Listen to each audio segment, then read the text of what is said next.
Salut les jardiniers! Aujourd'hui, je suis à 2000 mètres d'altitude dans un endroit complètement aride, très sec, où il ne pleut quasiment qu'une fois par an.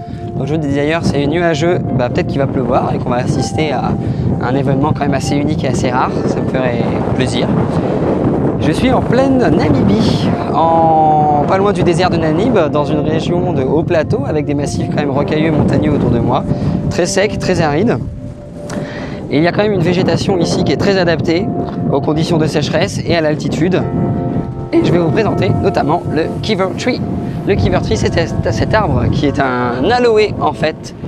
Il fait partie de l'aloe, comme l'aloe ferox que je vous ai présenté dans une autre vidéo, ou l'aloe vera que vous connaissez pour ses propriétés médicinales. Mais celui-ci, il est utilisé principalement par les bushman, le peuple bush, pour fabriquer des carquois.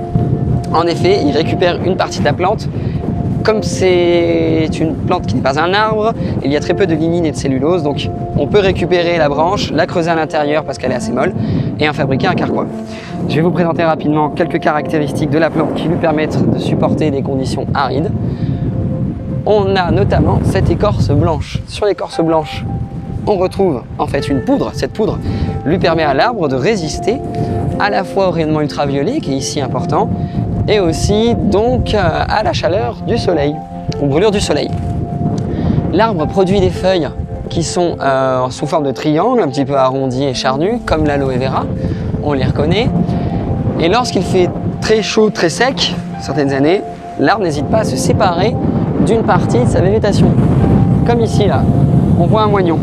Ce moignon, en fait, l'arbre a tout simplement sectionné une de ses branches, sans pour autant la faire sécher, parce que la branche après peut reprendre racine sous forme de bouture.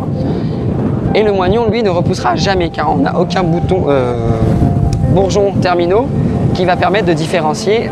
Hop là, la plante, il y a un peu de vent, je suis en train de tomber, et de refaire donc des branches et des feuilles. Néanmoins, ce moignon ne meurt pas, parce qu'en fait, il représente une source importante aussi d'énergie, de réserve d'énergie et d'eau pour la plante.